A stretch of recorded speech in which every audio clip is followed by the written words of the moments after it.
Yes, ewe msikilizaji wetu wa Dirisha la Dunia TV, sehemu ambapo tunakuletea habari zisizokuwa na mipaka, habari ambazo ni mbashara, ambazo kila siku ya leo unapata habari mpya ambazo zinaendelea katika nchi yetu, lakini pia nchi ya wenzetu.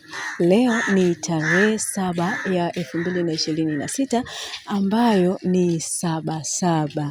Yes. Basi wananchi wa taifa hili la Tanzania walipanga kuandamana, lakini hali halisi ilivyo kwa sasa kwa jiji hili la Dar es Salaam, sasa ni saa 3:52 kwa saa za Afrika Mashariki ya Kati. Kwa hiki ambacho kinaendelea katika nchi yetu ya Tanzania, je, unaona kuna dalili yoyote ambayo inaendelea ya maandamano kama ambavyo yalipangwa, au watu bado wanasubiria kasi ya ulimwengu kuendelea na safari hii ya maandamano?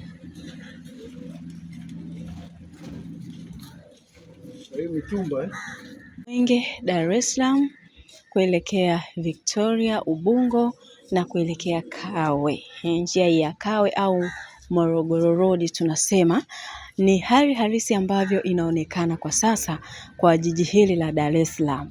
Sijajua wewe kwa mkoa wako ulipo kupoje, lakini hali halisi ilivyo kwa mkoa wa Dar es Salaam ni hii ambayo unaiona. Hakikisha una subscribe ili kuweza kupata habari zote ambazo tutakuangazia hapa leo mpaka kufikia tamati jioni. Tutahakikisha tunakupatia habari rahisi kabisa hapa Dirisha la Dunia. Tunakupa habari zisizokuwa na mipaka. Hakikisha tu una subscribe ili kuweza kupata video zote nyingine kwa haraka zaidi, habari mbashara ambazo tutakuwa tunaendelea kukuletea hapa. Hii ni sauti ya Dirisha la Dunia TV, tunazidi kukuangazia mambo mbalimbali. Yes, bye na karibu tena wakati mwingine.